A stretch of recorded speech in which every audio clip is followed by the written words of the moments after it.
So today we welcome Neil Simpson to the engagement tree. Neil, following a 15-year career in professional dance, film and unprofessional comedy, which we'll pick up in a minute. Very unprofessional. Neil retired from performing in 2001, since which he spent 2 decades bringing innovation to businesses, enabling them to transform their ideas into financial success. He's worked cross-sector and has now a portfolio of hundreds of clients and brings some really thought-provoking ideas, which we are already finding great benefit from, particularly in this tough time. So welcome, Neil. Hello. How's it going? Good, good.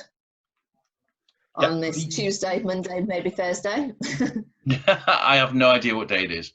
Yeah, terrifying. 2 decades of doing things, man. That sounds like a very, very long time. So unprofessional comedy. Yes. I'm very unprofessional. The thing is, I love comedy. It doesn't love me as much. So while in kind of conversation, it's kind of easy to be, what I mean is it's quite difficult to be funny on purpose. You know, the notion of kind of standing in front of a stage and kind of going, okay, I'm going to make you laugh now is, harder than it looks. So I have massive respect for comedians. And although I love giving it a go and have I've done it many times, what do they say in advertising? Results may vary.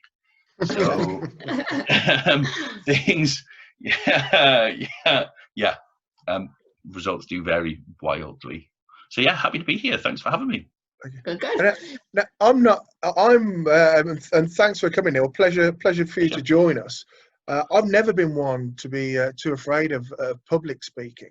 But the thought, I suppose, the difference between speaking and performing, the performing element almost terrifies me. Yet I've probably performed hundreds of times when delivering speeches. However, if someone's asking me then to speak in terms of make somebody laugh or sing, God forbid, that terrifies me. Yet getting up and the thought process within my mind of just naturally speaking to people doesn't concern me at all.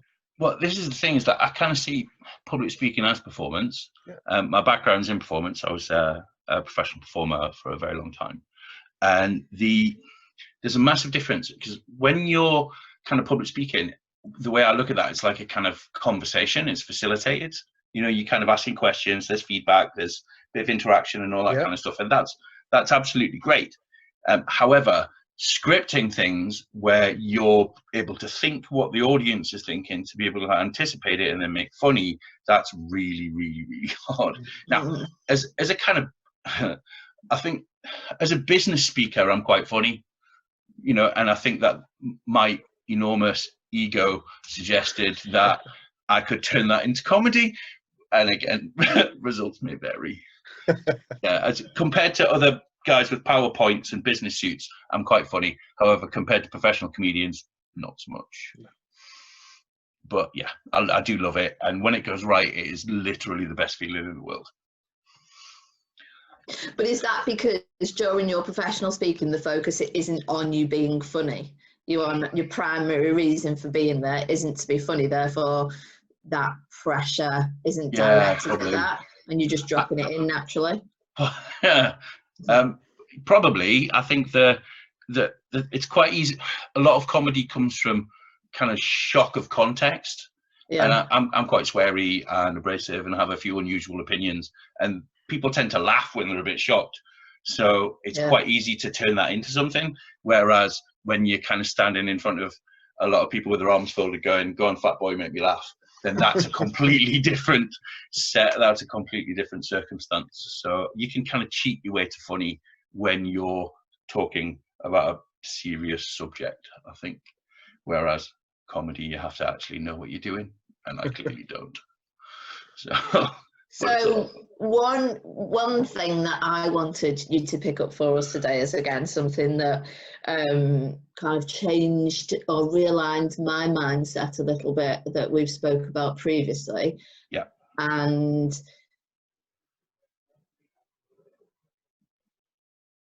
Oh, have you lost me? Oh, you're back. Oh, Might want to say that again, sir. did I go completely? Yeah. Yep. Okay.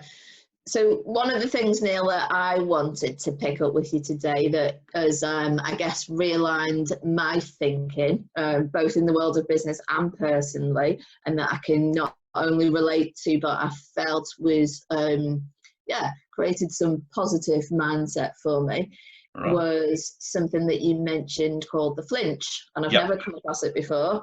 And I've called it the Grinch more times than I've actually managed to call it the flinch. So I'm quite impressed with myself. But could you just tell us a little bit, I guess, first of all, what it is and how you came across it in the first place? It's been a long time since I came across it. I can't remember. I think I was reading something online and it was a link. It's one of those things that should be more famous than it actually is. It's a very short ebook about the flinch, and what it suggests is that in times of trouble and crisis, that the first thing we do as humans is we flinch. If we fear something's going to hurt, then we tend to flinch, and that flinch is debilitating. So we're kind of seeing it at the moment, where a lot of businesses are not sure about what the future's like. So what they do is they take their hands off and they're just like, oh, and then they stop. Yeah. And what I'm recommending to my businesses is to kind of go, okay, and kind of look at the flinch and then fight the flinch and keep their feet moving forward and make sure that they're still acting towards what they want to make happen. I'm currently working with a lot of universities, and I'm creating some video content about that and about how to evaluate the processes that are going on at the moment. Make sure that you understand the difference between what you're concerned about and what you actually have influence over, and then act on the things that you have influence over. Because one of the things that we do is we just go, oh, there's all too much, it's all too panicky. And if like at the moment, that the information is that we're receiving from the wider world is confusing, or we can't depend on it, or we're unsure of it, it's really tempting to become overwhelmed. Yeah. So one of the key things about the flinch is understanding, okay, what can I concentrate on, rather than just kind of flinching and going, oh, well, I can't do anything. Leaning into that and kind of going, okay, here's the things that I can do something about, and concentrating on those until the rest of things clear up. I think the panic can drive you down different routes, which have probably been clearer for people most recently. One, pull a duvet over your head and hope this all goes away. And by the end of it, you're not homeless, skint, and have no family that will look at you anymore.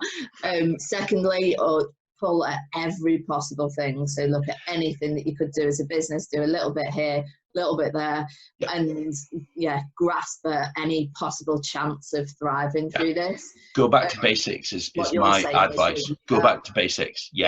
Now there was some particularly poor advice prevalent on the internet, where people just jumped on it right at the very beginning when this happens, where it was just like, give everything away for free. Just that'll give everything away for free. That'll keep people involved. That'll show people what you like. That's particularly poor advice. Yeah. Because if you give everything away for free, then what you attract are like bargain hunters and people who are after free things, not future customers. Right? Now, the way I kind of contextualize this is, we've all bought something from things like Groupon or Voucher or one of these kind of group discount companies. Yeah. Now, how many of us have then gone on to, once we've bought something at a ridiculous discount, how often have we gone back to that original company and then bought a full price product? Yeah. Never, right? Yeah. Because what happens is we look at those sites for bargains. Yeah, we're not looking to create a new relationship with a new supplier. We're not doing that. And if people are giving away things for free, then they're not they're not going to acquire any real customers. They're just going to get people who are kicking tires. Oh, I love that, it's free, I don't have to think about it. And that can be very disorientating for businesses. Yeah. So what I'm suggesting is that businesses keep marketing who they are and what they do. So, and use the power of their network to remain resilient. Keep in touch with your existing customers. Keep talking to them. Keep listening to their problems. And when you hear what their problems are, maybe you can configure a product to fit that. rather than just give it away for free.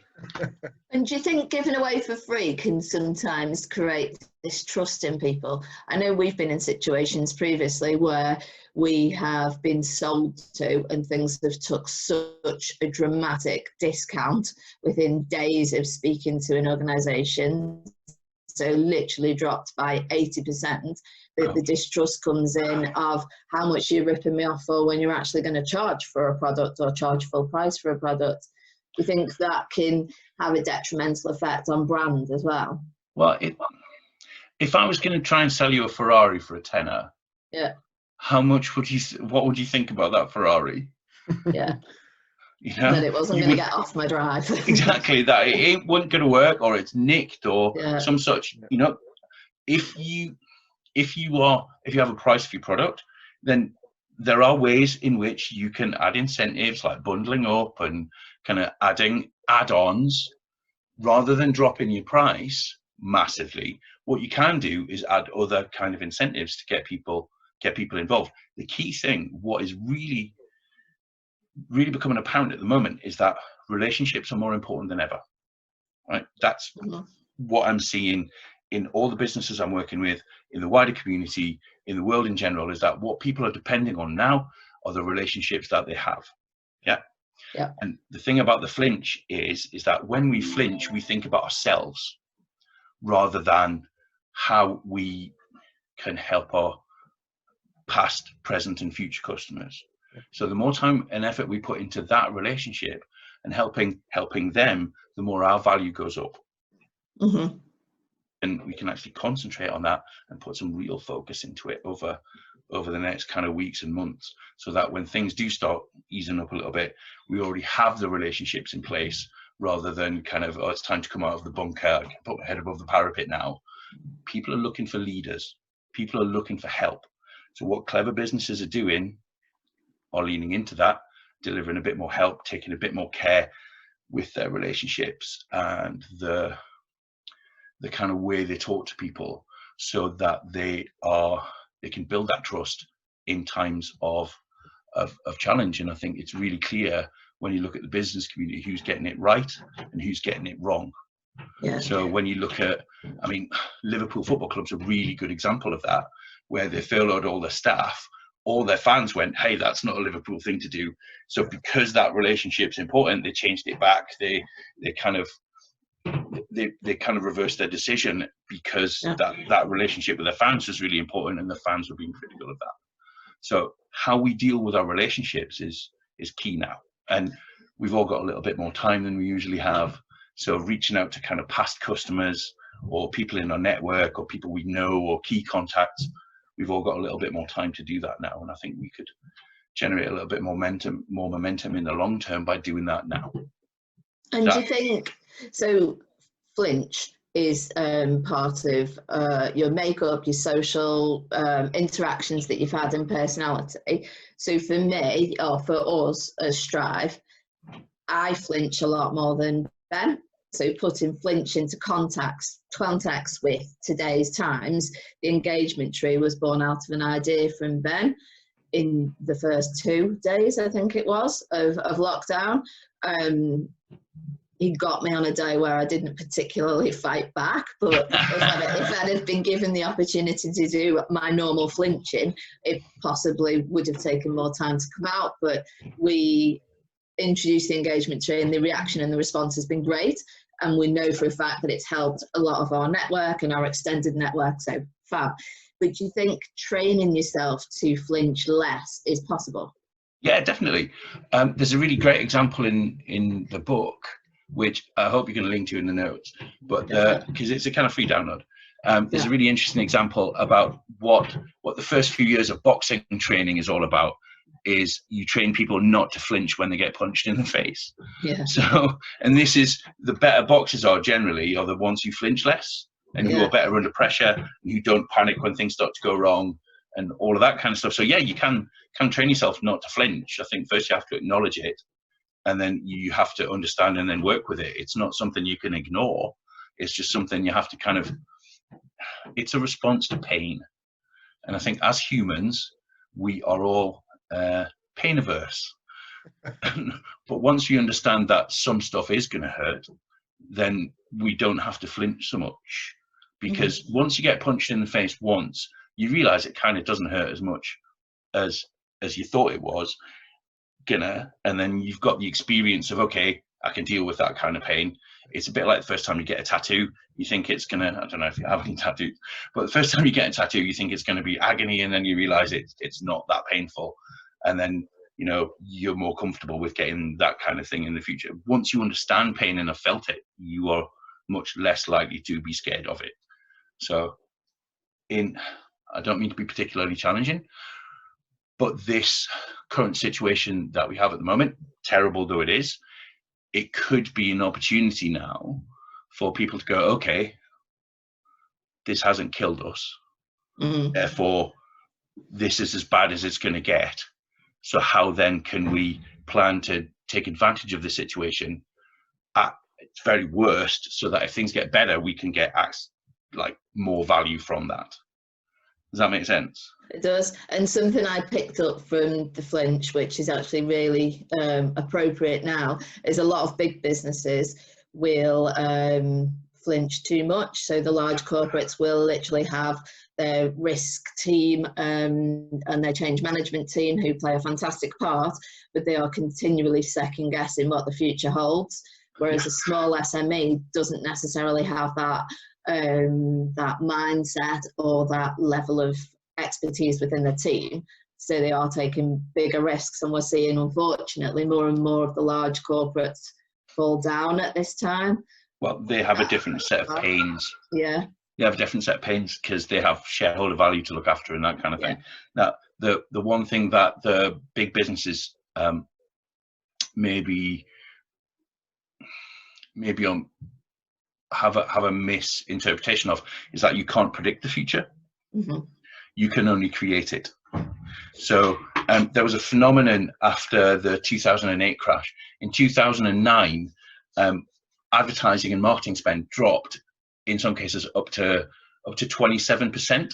So that's basically, they just cut off a quarter of the marketing spend. Now, if marketing creates customers, where are the future customers going to come from? It's like being in a canoe and throwing away the oar because it's heavy. At some point you have to start paddling again, so you're going to need the oar. So what you need to do is, rather than take a kind of axe to your spending, you need to just consider it and take a scalpel to it, understand what works and what doesn't, maintain the basics, and use those basics to generate more attention and better relationships. Sorry, it keeps coming back to better relationships, but yeah, all businesses are relationship. But everything's about relationship with your customer base, isn't it? And I think what we're going to see is an awful lot of organisations are going to lose those clients. You touched on it perfectly earlier. Those people who aren't in contact with their clients now, and when all of a sudden they reignite their working practices and pick that phone up and try and speak to that client, well, somebody else has already been there, making sure that that person's okay, making sure, not necessarily selling to them at that point, but just making sure, actually, is there anything we can do? What you've touched on it, what are your problems? What are your struggles? How can we support you out of this, and so that you are in the strongest position you can be moving forward? Exactly right. Exactly right. There is a phenomenon where people who've been through crisis actually build better bonded relationships. And if you're there in times of trouble for somebody, then they trust you more. They feel closer. You have a shared set of experiences that you can build relationships on. And many businesses are making the mistake, because we'll just batten down the hatches, we'll get through this, and then we'll start talking to people. Now is a perfect time to start building really high quality relationships built on a kind of shared sense of adversity, which sounds a bit challenging, and it might be a little bit atypical, but smaller businesses, especially, who tend to be closer to the networks, have a real advantage in this, or could have a real advantage in this, if they put the time and effort in. And I know it's hard, and I know it's difficult. It's that old adage, I think, that where you see your customers as part of your business almost. Your customers are very much part of your business. They're not just another name on an invoice. Yeah, they're not wallets. No, they are fundamentally the foundations of what your business are built on. Without your customers, you have no business. Absolutely. Now when people really understand that, and that's when they invest. And even you've seen the increase in people's social media exposure, and not necessarily, again, I haven't seen an enormous amount of people trying to sell to people, but just making people aware that they're here, that they're thinking of them, that actually if they need anything, they're a resource and they're there. Yeah, you can go one step further than that. The "you okay, hun" messages are great, but they're a little bit surfacey, right? Yeah. So what you can do is just spend time kind of going, okay, what challenges are happening? Then you can put the effort in, look at the other people in your network, and see who you can pair together, right? Because I know it all feels a bit slow right now, but business hasn't stopped. There's still opportunity. There's still people working together, and if you can help bring those people together so that they can get extra value, then your brand value goes up, your worth within your network goes up, and the more interconnected your network is, the stronger your whole network is. So taking time to put a little bit of effort into any relationship, it's a bit like a kind of personal relationship. If I only ever kind of booty call you at the weekend when there's something that's more in it for me, then we're not going to have a kind of symmetrical relationship. How does Shawnacre put it? Don't be a one-sided friend. Yes. So that whole kind of thing about put the effort in now. There's a law of influence called reciprocity from Robert Cialdini's book Influence from the 1980s, which is the seminal book of marketing over the last kind of 30 years based on science. And he says there's 6 influence triggers, and one of them is a thing called reciprocity, which is if I do something for you, then at a kind of subconscious level, you're going to feel a little bit indebted to me, and that you're going to look to kind of repay the favor at some point. And that is the basis of how we make friends. Yeah. So, when we meet somebody at a bar, do you want a drink? Yeah. You know what I mean? You have to take the kind of lead. If you want to build a relationship with somebody, you kind of have to take the lead, and then you can build a relationship from that point forward based on kind of value exchange, to use a horribly calculating technical term. And that's something that at the Strive Group we've seen in this isolation, and we're in the process of doing.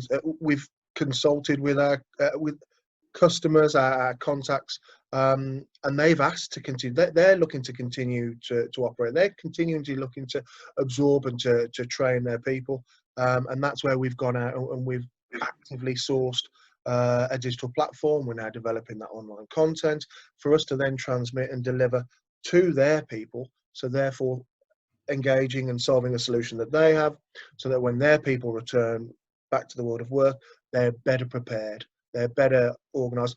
But not only that, they still feel as if they're engaged in during this period of furlough that they're currently in. And that actually their organization is still thinking about them and still thinking about their own personal development. Exactly, because relationships are built on the small stuff, right? Not in the, one of the things I'm not a massive fan of about managing people is the quote unquote annual review. If you only meet somebody and care about their development once a year, then you kind of show them how important that relationship is.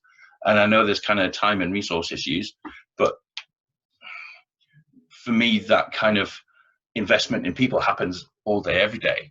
And putting somebody else's needs alongside your own, and understand that it's a symbiotic relationship that you kind of both grow or shrink together, then that's a really important thing. And I think that's one thing that you guys have a real kind of purpose to do, is help people understand that it's the relationships and the diversity within the business that actually is going to create some real resilience, because resilient networks are diverse networks. Yeah. The more diversity there is within any network, whether that's a work team or a customer network or any form of network, really, the more diverse it is, the more resilient it is against challenge and trauma. Yeah, and there's something in that John Simmons from Newven interviewed with us on the engagement tree a couple of weeks ago, and he pointed out the kind of development and enhancement of the relationship between his team and the clients at the minute, because there's almost a more of a commonality. There's shared problems, everybody's going through the same problems, and rather than the client maybe putting more pressure on, there's more of an understanding and more of how can we work together to get through this, Exactly. rather than a sheer panic that we aren't performing in our usual way and we might not necessarily be able to come in, knock on your door and solve a problem face to face. Actually, let's work together to understand how we can make best of a difficult situation. I think one of the great things that's happening at the moment is that people in business are starting to see each other as people, rather than suppliers or customers or network contacts or whatever. It's because we're all in this, we all have a kind of commonality of adversity at the moment. We're all kind of pulling together and understanding that that we can help each other just as people. That there's, you know, once the kind of transactional relationship, transactional part of the relationship is less apparent or less to the front, then we can actually just be people with each other. And I think that's absolutely marvelous, where we can kind of just talk as humans and kind of be like, okay, I'm not trying to sell you anything right now, but are you okay? Can I do something for you? Can I put you in touch with my network? I tell you what, I saw something you posted on social media the other day. Here's the answer to that. Here's the, shall we have a talk about it? Things like this are happening. This conversation would not be happening were it not for the current circumstances. You wouldn't be sharing your knowledge in this way with your network, and I think that's a great thing, right? Because you're sharing useful stuff. I mean, LinkedIn isn't supposed as such to be used as a sales tool, but it obviously is. It's a relationship builder, a network builder, which results in long-term customers, clients, and sales. I think LinkedIn is becoming a bit more personal throughout this. There were so many feeds on LinkedIn, particularly over weekend, that were nondescript and pointless, and what's your challenge of the day, but now, like you say, it's more personable. It's people trying to share their learning journeys and how they've solved problems and got through things in this instance, and offer genuine support rather than just attempt to get somebody to engage with them for any old reason that probably won't actually achieve anything. Exactly. And I think there's an old adage in sales is that people buy from people.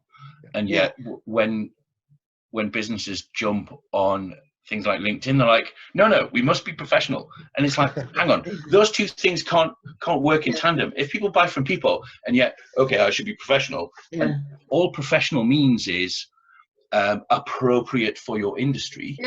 Right? And respectful. I'm the absolute enemy of professional. I absolutely hate the term, because what it is it's used by established people in a sector to control people who are new in the sector. And it's about behavioral control. It's not about, well, I think this is appropriate, I don't think you should be doing that. And it's like, well, says who? Because some people, I'm quite sweary. I'm on my best behavior today. I'm not swearing at all, and I'm good with that. But when it comes on social channels, I have quite a direct approach. And for many years, and it's like, oh, you can't swear, from a certain part of the community, whereas other people really, really love it. So I think the thing is, the more genuine you are, the more real and the more who you are, people bond with you as people. And that's what's happening now, especially on LinkedIn. What you're seeing is like, it's really obvious where the jewels are within the content, rather than just the kind of nonsense, as you were saying, nondescript content. And people respond to that. And the more genuine you are as a human, the more people respond to that humanity. Now, they may not like it, but there will be people who will. You know, I've got quite a dedicated fan base, and when I write kind of nice, polite, kind of not sweary posts, they're like, "Are you okay?" It just doesn't sound, and what they do, they look for a certain kind of tone in my content, and that's how you know people are in, where they respond to you as a person rather than just kind of, well, show me your sales brochure. And the more genuine you can be, the better, I think. And it's far easier to do business with people who get you and like you than it is to do people who you're going to have to battle with. And we've had that over and over again. People of the same mindset, people who you don't have to, you don't have to put a show on for. Listen, we're here. You operate within business to help people, to support people, to ensure that people transition into a better place. Yeah. That's everything that we do, and being able to do that, you have to be yourself. You can't put a facade on. You can't try and hide behind a mask. You have to be who you are, but then you end up doing business with people you want to do business with. Exactly, and the earlier they find that out, the better. Yeah. Because there are a number of instances in my career where I've been brought into a company by somebody in a particular department. They've asked me to come in and talk to the kind of senior managers, and they're expecting somebody who's kind of buttoned down in a suit, very kind of grown up. And I come in and I'm like effing and blinding and cracking jokes, and they're like, hang on. So the earlier people find out about what you like to do business with, it makes them opt in or out. Either's good, because the worst bit in business is the maybes. Like, maybe, oh well, we'll maybe do this. Well, if it's a maybe, it's a no, right? Because in business, things are either a hell yes or a no. There's no middle ground, and you can't convince somebody one way or the other. All you can be is a strong brand with strong values and strong opinions, and then have people opt in or out early. And this is one of the great things about what's happening now, is people are just being themselves, and you're kind of finding out who people really are, and that's illuminating in a lot of ways. And I think following this, Neil, if you're up for it, it's just come into my thoughts, if we could maybe do some kind of high-level top 10 tips for businesses at this point. You've picked up on quite a few already. Do you have any definitely overriding ones? Happy to do that. One of my pet hates are top 10 tips, right?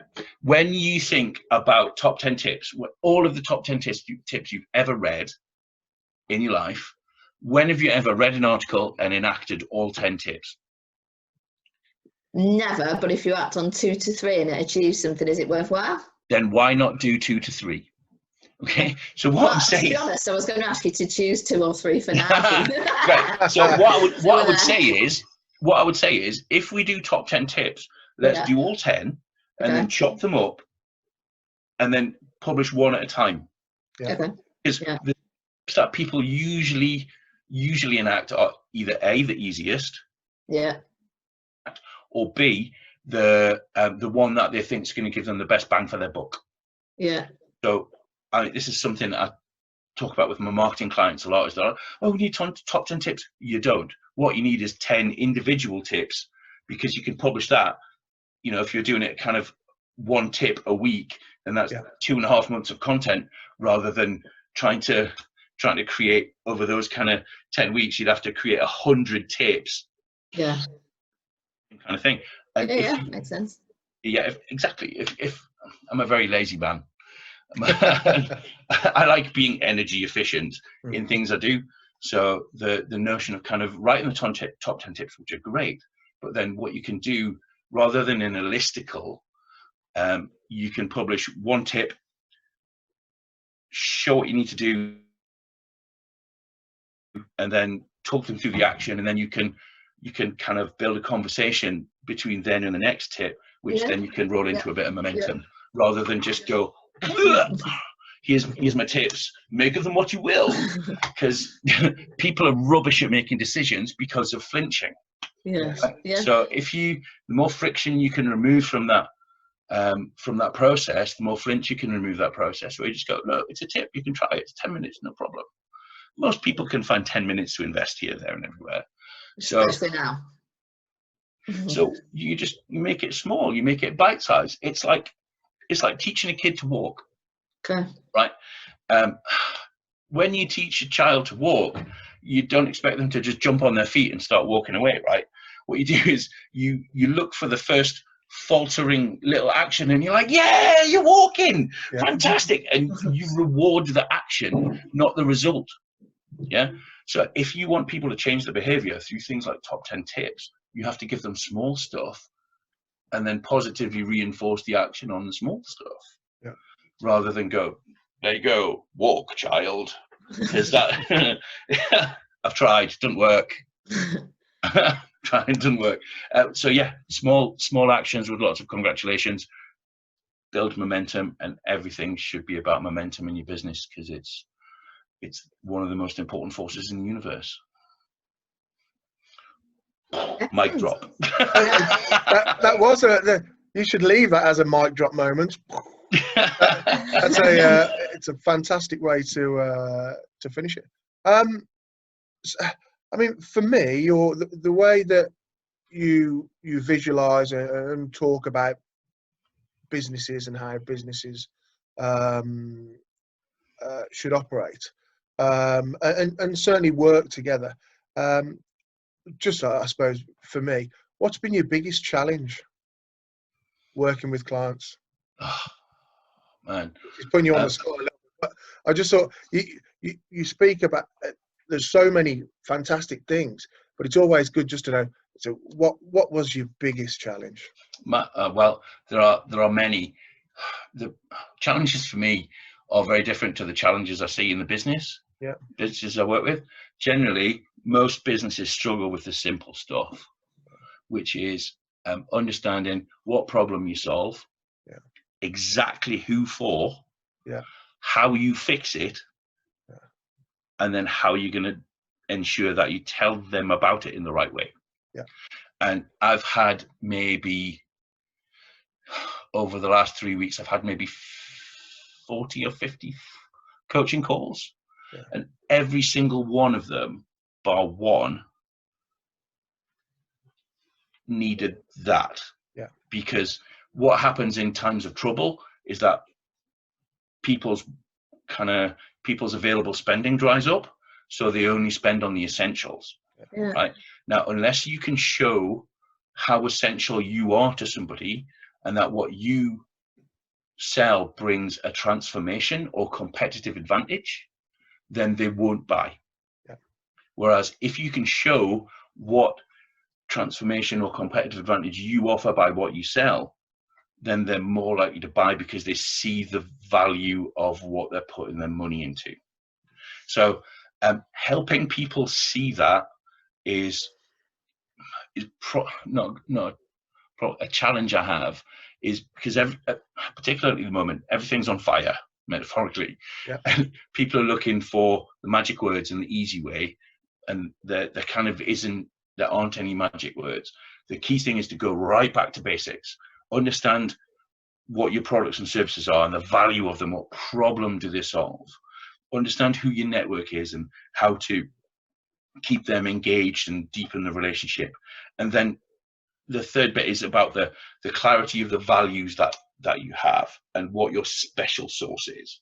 The key question is not, should I buy what you're selling, but why should I buy from you? It's a completely different question. How are you different? The purpose of branding is to show how different we are, not better. Because if you start getting into comparative arguments about, oh, we're better than this and we're better than that, then it always boils down to price, and you should never compete on price, because there's always somebody who can undercut you. What you want to do is have robust and real relationships with your current and prospective customers, so that they value the relationship in what you do, especially with IP based stuff like services, like what you deliver. It's all about the relationship. And you're both lovely people and you have a particular way of doing things. Help people see that earlier, so that they opt in earlier, and then they won't go anywhere else, because they'll fall in love with you. And most businesses, if done right, it's about love at the end of the day. Because if you're doing things for people and they're getting advantage of it and they're growing, that's an act of, I see that as an act of love. I want to nurture businesses, I want to nurture people, I want to help them grow, I want to help them get more benefit. And that for me is I'm a bit of an old hippie, but that for me is an act, like putting love into the universe, because I'm not looking to take, I'm looking to give. And once you get your head around that, it's the business looks completely different.